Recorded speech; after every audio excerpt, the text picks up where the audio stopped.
말씀의 제목이 평강의 세계입니다. 오늘 이 마태복음 11장 말씀에 보시면요, 우리가 끝부분만 이렇게 함께 읽었지만 주제가 20절부터 시작되어집니다. 회개하지 아니하는 도시들이라는 말씀이죠. 20절 말씀에 보면 오늘 본문의 출발이 이렇습니다. 예수께서 권능을 가장 많이 행하신 고을들이 회개하지 아니함으로 그때에 책망하시되라고 말씀하죠. 이 20절 말씀을 잘 보면 그 고을과 개인을 똑같이 놓고 말씀하시는 것을 우리가 보게 되죠. 예수님께서 어떠한 개인을 책망하는 것이 아니라 한 마을 전체를 책망하고 있습니다. 내가 참 많은 이적을 행했는데 너희가 믿지 않고 있구나 라고 하시면서 한 개인이 아니라 한 마을 전체를 책망하시고 꾸짖고 있는 것이죠. 그 개인이 속한 지역 공동체가 잘못되었다 이렇게 말씀하시죠. 많은 기적을 베풀었음에도 개인이 변화된 것이 아니라 지역 자체가 변화되지 못했다. 그것을 꾸짖고 있죠. 마태복음 18장 7절 말씀에 보면 이런 말씀이 있습니다. 실족하게 하는 일들이 있음으로 말미암아 세상에 화가 있도다. 실족하게 하는 일이 없을 수는 없으나 실족하게 하는 그 사람에게는 화가 있도다 라고 말씀하세요. 이 본문에서도 마태복음 18장에서도 예수님께서는 이상하게도 실족하게 하는 일로 세상에 화가 있고 그 실족하게 하는 일이 없을 수는 없고 있는데 그 실족하게 하는 사람에게는 화가 있다. 즉 세상에 화가 있고 그 동일한 화가 개인에게도 있다. 이렇게 말씀하세요. 예수님께서는 개인뿐 아니라 공동체에 대해서도 책망하시고 그 공동체에 화가 있고 또 개인뿐 아니라 그 공동체에도 잘못이 있다, 완악함이 있다 이렇게 말을 하죠. 흡사 이런 것과 같아요. 마음을 다잡고 돌아서려는 조직폭력배가 그 환경과 여건, 자신을 둘러싸고 있는 그 조직으로 인해서 돌아서지 못하고 그 자리에서 일어나지 못하고 계속해서 그 악함에 둘러싸여서 삶을 이어갈 수밖에 없는 환경과 같은 것이죠. 어떠한 개인이 하나님 앞에 변화되고 싶어도 그를 둘러싸고 있는 환경과 여건이 그를 변화되지 못하도록 악한 것으로 계속 끌고 가는 공동체에게 잘못이 있다. 이렇게 말씀하시는 겁니다. 내가 일어나고 싶고 변화되고 싶고 예수님을 잘 믿고 싶어도 나를 둘러싸고 있는 공동체가 여전히 하나님 앞에 나아가고 예수님을 잘 믿게 하는 일에 가로막히고 방해하고 있는 것이죠. 정확히 말씀드리면 하나님을 멀리하게 하는 사회의 구조나 어떤 이데올로기나 우리의 환경들 모두 하나님의 심판을 피할 수 없다. 이렇게 말씀합니다. 그러면서 예로 드시는 것이 소돔과 고모라입니다. 소돔과 고모라는 창세기 6장 이후로 불로 심판을 받은 첫 번째 대표적인 도시입니다. 소돔과 고모라는 의인 10명이 없어 심판을 받았던 그러한 성입니다. 소돔과 고모라 성은 가까이 붙어 있었고 또 그 성은 소금 산지가 가까이 있었기 때문에 그 소금 산지에 좋은 이 암염과 소금들을 구하기 위해서 많은 상인들이 묻고 또 왕래하던 그런 부요한 도시였습니다.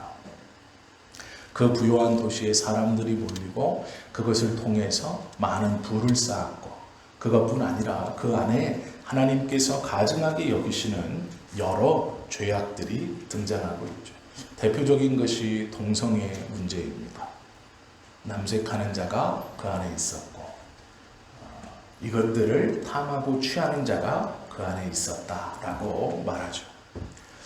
우리가 생각하기에 소돔과 고모라는 죄악을 대표하는 그러한 도시입니다. 그래서 어떤 도시가 타락했을 때 소돔 성과 같이 타락했다, 고모라의 성과 같이 타락했다라고 예를 들면 어떠한 개인이 아니라 그 둘러싸고 있는 생활 모두가 타락했다라고 생각할 만큼 소돔과 고모라는 타락, 죄, 이것의 대표적인 구약의 상징입니다. 그런데 오늘 예수님께서 이스라엘 백성들을 보시고 이렇게 말씀하시는 거예요. 내가 너희에게 행했던 이적과 기적을 소돔과 고모라에 행했더라면 그들이 회개하고 깨끗함을 입었을 것이다 라고 말씀하시는 것이죠. 그것도 단언하시며 말씀합니다. 그것이 11장 24절의 말씀이죠. 내가 너희에게 이르노니 심판날에 소돔 땅이 너보다 견디기 쉬우리라 말씀하고 있죠. 23절에 보시면 가버나움아 내가 하늘에까지 높아지겠느냐 음부에까지 낮아지리라. 내게 행한 모든 권능을 소돔에서 행하였더라면 그 성이 오늘날까지 있었으리라 라고 말씀합니다. 내가 이스라엘 한 작은 고을인 가버나움 너희에게 행하였던 이 이적과 기적을, 하나님의 나라에 대한 선언을 죄 때문에 멸망했던 소돔과 고모라 성에 그대로 행했다면 그들은 회개하고 지금까지 그 소돔과 고모라 성이 있었을 것이다 라고 이야기하죠. 이렇게 이야기하시면서 25절 말씀을 하시는 거예요. 그때에 이렇게 가버나움을 보고 한탄 같은, 그리고 책망 같은 말씀을 하신 다음에 이렇게 말씀하시는 거죠. 그때 예수께서 대답하여 이르시되, 누군가 질문했습니다. 이 질문의 대답이 연속되어져 있는 것이죠. 무엇이라고 말씀하냐면 이렇게 말씀하시죠. 천지의 주제이신 아버지여, 이것을 지혜롭고 슬기 있는 자들에게는 숨기시고. 이것이 무엇이냐면요, 가버나움에 있는 종교 지도자들입니다. 종교 지도자들 개인 어떠한 것만 아니라 그들이 속하여 중심을 이루고 있는 가버나움 전체를 악한 것이라고 설명하시죠. 그리고 이것이라고 말하는 예수가 그리스도이시다라는 것, 구원의 기쁜 소식인 이 놀라운 복음을 그들 세상에 있는 척하고 세상에 배운 척하고 세상의 권위를 가지고 있는 것 같은 저들에게는 숨기웠다라고 말씀합니다. 그리고 오히려 어린아이 같은 사람들에게는 나타내심을 감사합니다 라고 말해요. 세상에 가버나움에 있는 종교 지도자들, 그들은 유대인들을, 일반 백성들을 자신들보다 한참 떨어지는 사람들로 생각했습니다. 자신들이 하나님의 말씀을 가르쳐서 이들을 구원시켜야 하고, 어리석은 백성들을 자신들이 계몽하여서 하나님 앞으로 끌고 가야 하고, 자신들의 가르침과 인도가 없으면 이들은 어리석게도 방황하면서 완악하면서 죄악 가운데 살아갈 수밖에 없다라고 이 종교 지도자들은 생각하고 있었습니다. 특별히 가버나움 지역에 모여있는 이 유대인들은 특권의식을 갖고 있었습니다. 우리가 다른 지역의 사람들이나 다른 지도자들보다 정통성도 있고 더 높은 권위를 가지고 있다라고 생각했습니다. 그들을 향해서 말씀하시는 것이죠. 그런데 놀라운 것은 그들에게는 숨기시고 어린 아이들에게는 나타나심을 감사합니다 라고 말합니다. 이 복음을 알게 하시는 어린 아이들이라는 원어의 뜻은 두 가지가 있습니다. 하나는 네피오스라는 단어와 또 하나는 우리가 들어보셨을 파이디온이라는 단어입니다. 네피오스라는 것은 갓난아기입니다. 젖먹이 어린아이를 뜻합니다. 파이디온은 7세, 이제 율법 교육을 바로 받게 된 아이들을 뜻합니다. 예수님께서 여기서 말하는 어린아이들은 네피오스입니다. 갓난아이들.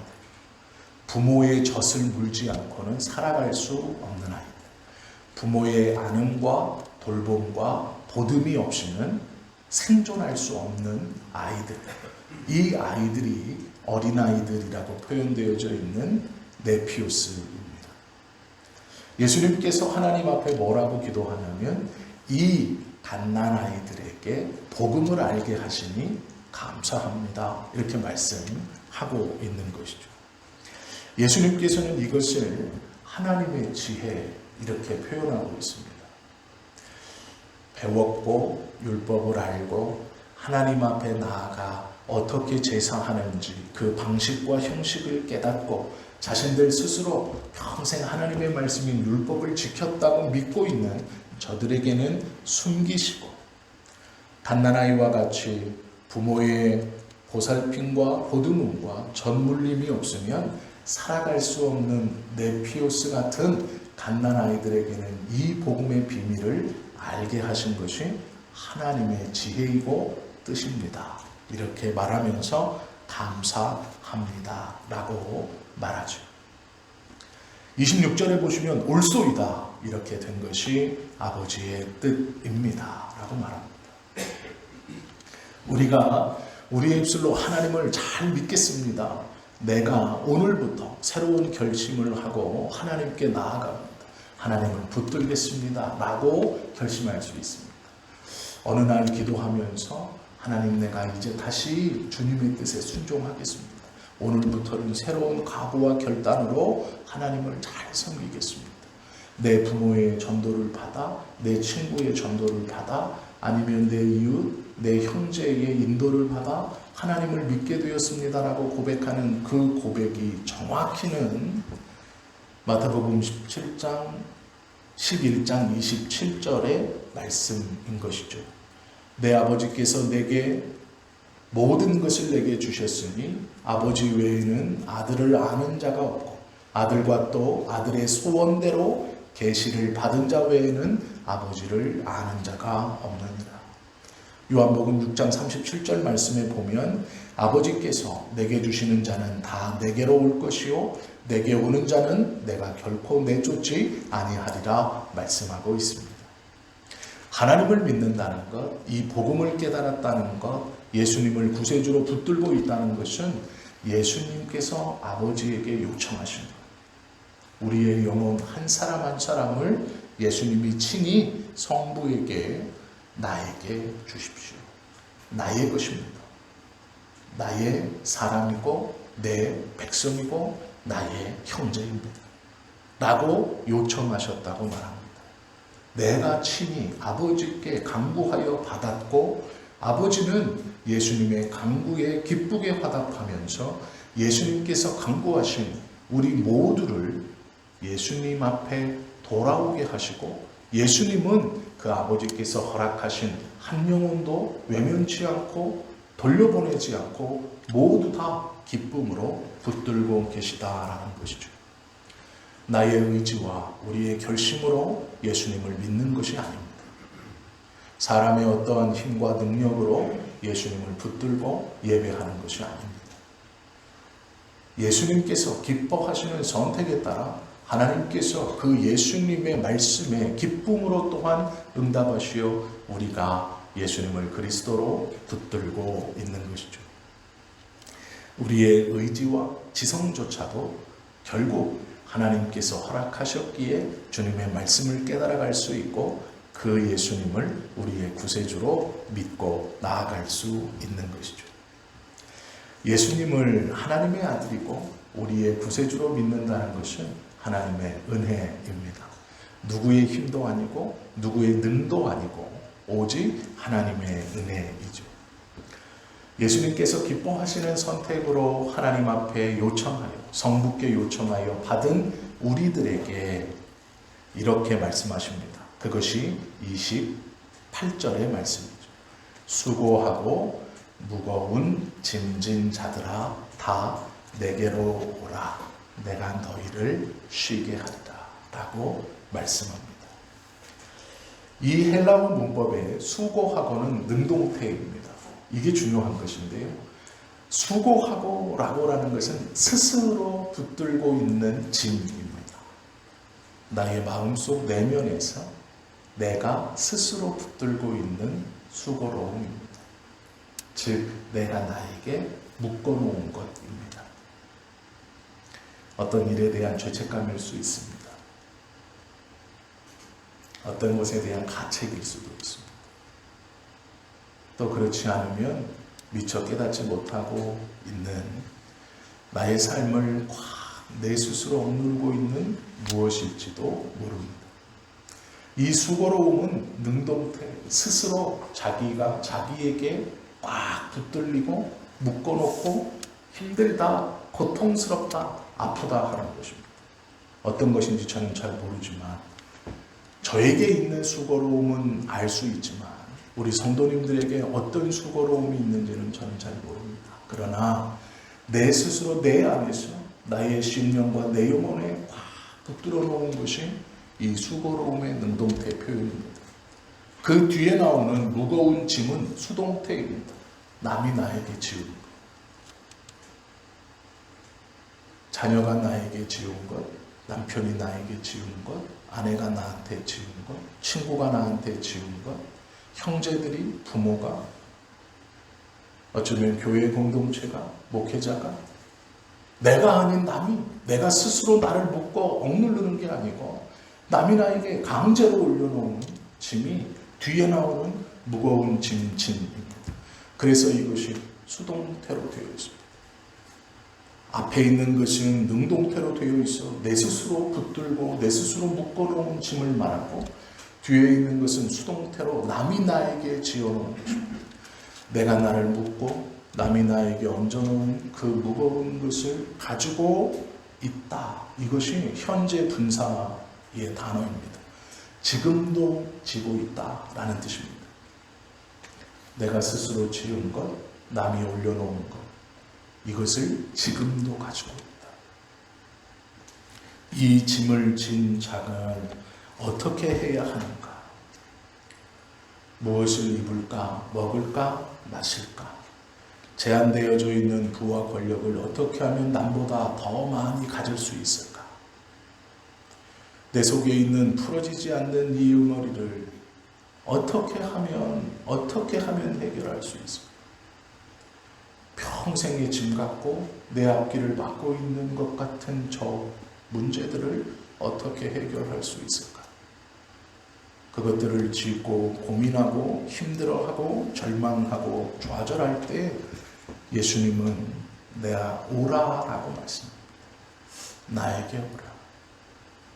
내가 쉬게 하겠다라고 말하죠. 그럼 우리는 이 말씀을 이렇게 생각하죠. 아, 그래.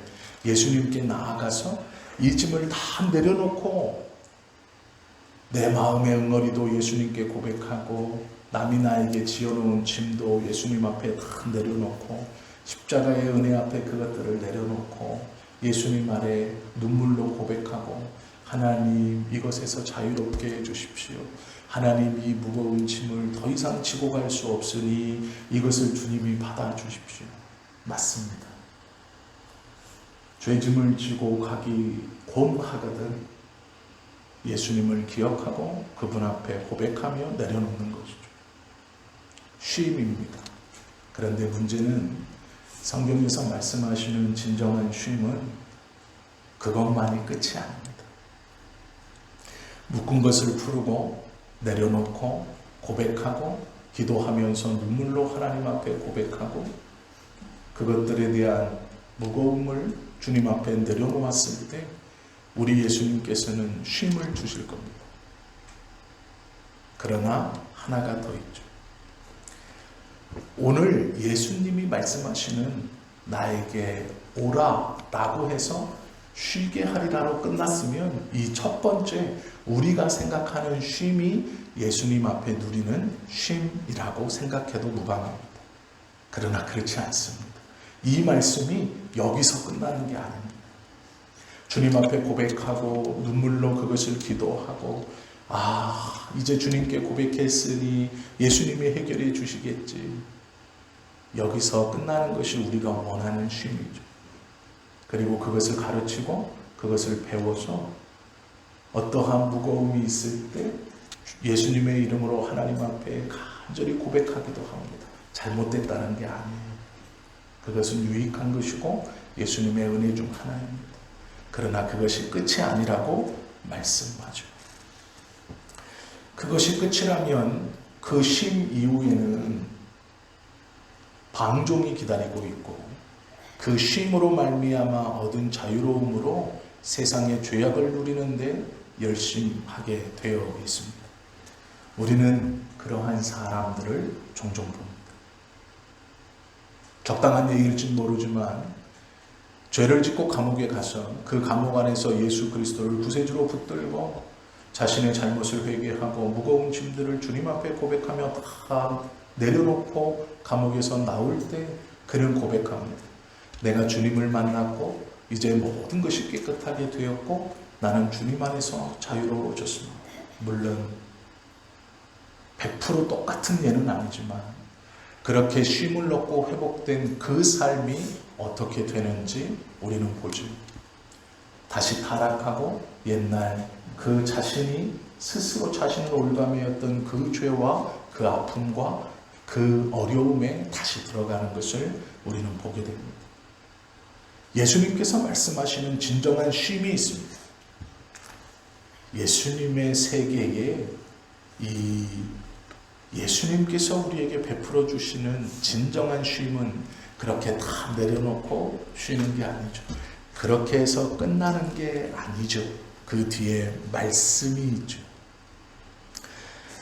27절에 보시면 내 아버지께서 모든 것을 내게 주셨으니 아버지 외에는 아들을 아는 자가 없고 아들과 또 아들의 소원대로 계시를 받는 자 외에는 아버지를 아는 자가 없느니라. 수고하고 무거운 짐진 자들아 다 내게로 오라. 내가 너희를 쉬게 하리라. 그리고 2절 말씀이 붙어 있습니다. 이것이 예수님께서 우리에게 원하시는 진짜 쉼입니다. 나는 마음이 온유하고 겸손하니 나의 멍에를 메고 내게 배우라. 그리하면 너희 마음이 쉼을 얻으리니 라고 말씀합니다. 멍에를 메고 예수님을 배워야 한다라고 말씀하죠. 이것이 쉼이다.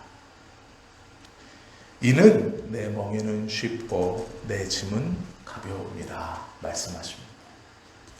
내려놓고 쉬는 게 아니고요. 멍에를 다시 메고 예수님을 배우는 것이 쉼이다. 이렇게 말합니다. 우리는 내려놓는 것으로 쉼을 얻는다고 생각해서 주님 앞에 내려놓고 고백하고 그러면 자유로울 것 같고 그러면 편안할 것 같아 하나님 앞에 기도하는 것으로 끝내지만 예수님께서는 그렇게 말씀하지 않고 다 내게로 오라. 내가 너희를 쉬게 하리라. 그 쉼은 멍에를 메고 나를 배우는 것이다 라고 말합니다. 나를 배운다라는 말이 뭘까요? 세례 요한이 예수님을 보고 보라 세상 죄를 지고 가는 하나님의 어린 양이로다 라고 말해요. 양이 멍에를 지지 않습니다. 멍에는 소가 매는 겁니다. 그런데 세상 죄를 지고 간답니다. 하나님의 어린 양이로다. 그는 도살장에 끌려가는 소가 투레질이나 즉 앞발로 땅을 긁거나 머리를 좌우로 흔들며 하는 것을 영화에서 보셨을 겁니다. 그렇게 하지 않고 잠잠하게 도살장에 끌려가는 소와 같이 그 길을 가셨다라고 말하죠. 멍에를 맨다는 것, 그것은 예수 그리스도에게 배우고 닮아간다라는 것입니다. 이게 진짜 쉼입니다. 이것이 2번째의 쉼입니다. 멍에는 가볍다라고 말씀하시고 쉽다라고 말씀합니다. 멍에라는 것은 소가 밭을 갈 때 그의 어깨, 앞다리 쪽에 목과 어깨에 걸어서 그 뒤에 쟁기를 걸고 농부가 발로 그 쟁기를 온 몸으로 확 누르면 소가 이 농부의 구령에 맞추어서 앞으로 전진하며 그 쟁기를, 땅속에 박힌 쟁기를 끌고 가며 흙을 뒤집는 것이 멍에입니다. 그것을 메고 가라 라고 말씀하시죠. 멍에를 맸다는 것은 소유가 분명히 있다는 뜻입니다. 누군가 나에게 멍에를 지우고 멍에를 맸다는 것은 할 일이 있다는 거예요. 밭을 갈아야 되는 거예요. 일하지 않는 소에게, 일거리가 없는 소에게 멍에를 메우지 않습니다. 멍에를 지웠다는 것은 분명히 해야 할 일이 있다는 거예요. 그 주인의 뜻이 있다는 거예요. 여기서부터 저기까지 갈고 나가야지 하는 뜻이 있기 때문에 멍에를 메는 겁니다. 놀라운 것은 그 멍에 메는 법을 배워라. 즉 주인이 원하는 바가는 그것을 행하는 것을 배워라 라고 말씀합니다. 이게 쉼입니다. 우리의 쉼은 아무것도 하지 않고 모든 것을 내려놓고 가만히 있는 것이 쉼인데, 예수님께서는 멍에를 메고 주인의 뜻에 따라 그 주인의 계획대로 일을 하는 것이 쉼이다 라고 말씀하고 있는 것이죠. 배운다라는 것은 주인의 뜻을 안다라는 것입니다. 유능한 농부는 때로는 소에게 속삭이듯이, 또 때로는 소가 좋아하는 소리나 알 수 있는 소리를 통해 소를 움직인다. 그러나 소가 말을 듣지 않으면 옆에 꽂아두었던 긴 회초리를 가지고 소의 엉덩이를 잘 때립니다. 말을 듣지 않으면 멍에를 뒤로 확 당겨서 소가 자기 고집대로 방향을 틀고 가지 못하도록 확 뒤로 목을 젖혀버립니다. 내 멍에는 쉽다, 가볍다라는 말이 어떤 의미냐면 이 멍에는 뒤로 당기지 않는다라는 뜻이에요. 이 농부가 얼마나 능숙한 농부냐면 그 멍에 맨 소는 정말 가볍게 콧노래를 부르면서 그 일을 서로 감당하는 것이죠. 너무 편안하고 너무 즐겁게, 즉 농부가 계획했던 그 일을 행하는 소가 고되거나 억지로나 고통 가운데 행하는 것이 아니라 기쁨으로 행한다. 흡사 그 주인과 놀이를 하는 것처럼 행해간다. 가볍다, 쉽다라는 말은 함부로 틀거나 함부로 젖히지 않는다는 말. 그렇게 능력 없는, 스킬 없는 농부가 아니라 소를 잘 다루어서 좋은 것으로, 좋은 소리로 함께 그 일을 기쁘게 감당한다라는 말입니다. 그래서 29절에 보면 나는 마음이 온유하고 겸손하다라고 말합니다. 말을 좀 듣지 않는다고 해서 함부로 매를 대거나 함부로 쟁기를 젖히거나 하여서 그 멍에를 맨 소를 함부로 대하지 않는다라고 말씀하시죠. 나의 멍에를 메고 내게 배우라. 나의 소, 나의 것이 되었다라고 말씀하시는, 그리하면 너의 마음이 쉼을 얻으리니. 아직도 우리의 구원이 나의 어떠함 때문에 나에게 임했다라고 생각했다면 그 생각은 버리십시오. 그리고 너무 힘들어 하나님 앞에 나와서 하나님 내가 쉬고 싶습니다. 다 내려놓고 가만히 고요함 가운데 세상의 복잡한 거 다 끊고 쉬고 싶습니다 라고 고백하고 있다면 어쩌면 그것은 복음과 예수님께서 가르쳐 주신 쉼을 잘 알지 못하는 모습일지 모릅니다. 어느 날 모든 것을 훌훌 털어버리고 산속으로 깊이 들어가 혼자 산다면 그렇다고 해서 그것이 우리에게 온전한 쉼이 되지 못할 겁니다. 확신합니다. 왜요? 예수님께서 우리에게 가르쳐 주시는 쉼은 그것이 아니기 때문이죠. 내가 누구의 소유인가를 분명히 인지하고 예수님의 멍에를 메고 그 인격적이고 능수능란하신 농부이신 그 주님께 붙들려 주님의 의도된 삶을 살아가는 것, 그것이 진짜 쉼이라고 말씀한다라는 것이죠. 아직도 고집과 가치가 내 생각과 판단으로 하루하루를 살아가고 하나님의 은혜나 말씀을 생각하고 저울질하고 있다면 그것을 내려놓으십시오. 예수님께서 우리를 친히 하나하나 지목하여 기쁨으로 하나님께 요구하였고, 하나님은 그 예수님의 하나하나 부르심과 선택하심에 동의하시고 기쁨으로 우리를 예수께 드렸다라고 말합니다. 그리고 예수님은 우리를 불러 모아 내가 너희에게 진정한 쉼을 주겠다라고 말씀하시죠. 내가 나에게 올가매고 있는 수고함, 남이 나에게 지은 것 같은 나를 확 누르고 있는 짐, 그것을 안고 이고 싸고 한 걸음 한 걸음 죽지 못해 살아가는 삶이 아닙니다.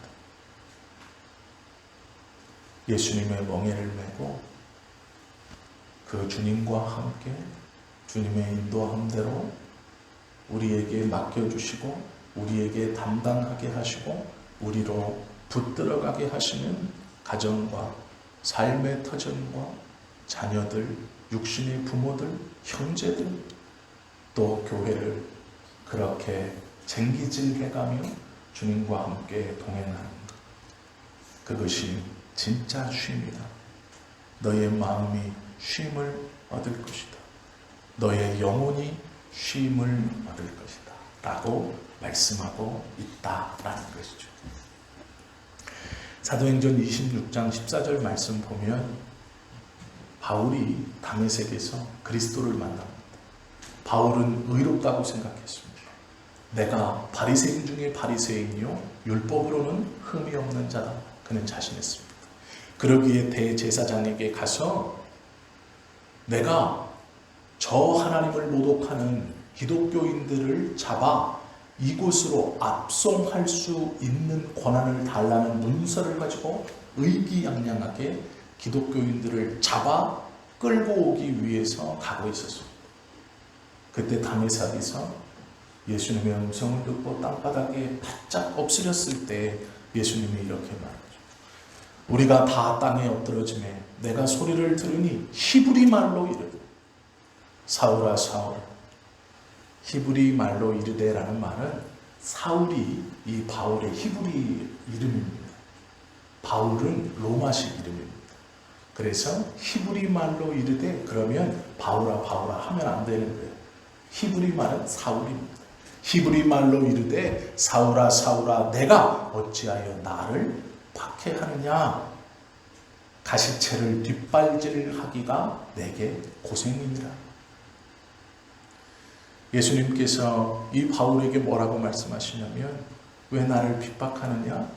가시가 솟아있는 그 덤불을 너는 슬리퍼를 신은 그 샌들을 신은 그 발로 보지도 않고 뒷발로 계속 차고 있어 네 발에 가시가 찔려 피가 나는데도 그것을 알지 못하고 옳은 일을 한다고, 가시덤불을 치워야 한다고 그 생발로 쳐 상처 입고 있구나 라고 말씀하시는 거예요. 우리가 생각하는 쉼과 우리가 생각하는 믿음이라는 것이 어쩌면 우리의 삶에 계속 상처를 내고 아픔을 주고 고통을 주고 있는 행위일지 모릅니다. 내가 옳다고 생각하는 믿음, 내가 옳다고 생각하는 정의, 내가 옳다고 생각하는 은혜, 내가 옳다고 생각하는 복, 그것을 말씀과 상관없이 추구해 갈 때 그 자체가 우리를 계속 수고롭게 하고 무겁게 하는 것일지 모른다라는 것이죠. 너만 고생하고 너만 괴롭다라고 하는 거죠. 자기 스스로의 판단과 결정을 통해 삶을 살아가면 윤택할 것 같고, 하나님은 도우미로 내 일에 도와주시는 분으로 그렇게 있으면 더 잘 될 것 같지만 그렇지 않다라고 말씀합니다. 진정한 쉼을 누리지 못한 채 하루하루 고생하고 아픔 가운데 살아가는 성도는 어쩌면 자신의 생각이 꽉 차 있고 하나님의 말씀조차도 자기가 판단하여서 자기의 뜻대로 행하려고 하는 사람인지 모릅니다. 예수님을 마음의 중심에 모시고 사랑의 멍에를 메고 그 멍에를 나에게 주신 진정한 주인이 누구인지를 깨닫고 그 주인의 인도함대로 그 주인이 원하시는 우리에게 허락해 주신 삶의 일항과 보람들을 잘 파전진하여 수고했다 칭찬 듣는 저희 모두가 되실 수 있기를, 그리고 마지막 날 그 쉼으로 평안하게 주님과 함께 마주보는 그 귀한 은혜를 누리실 수 있는 우리 모두가 되시기를 예수님의 이름으로 축원합니다. 기도드립니다.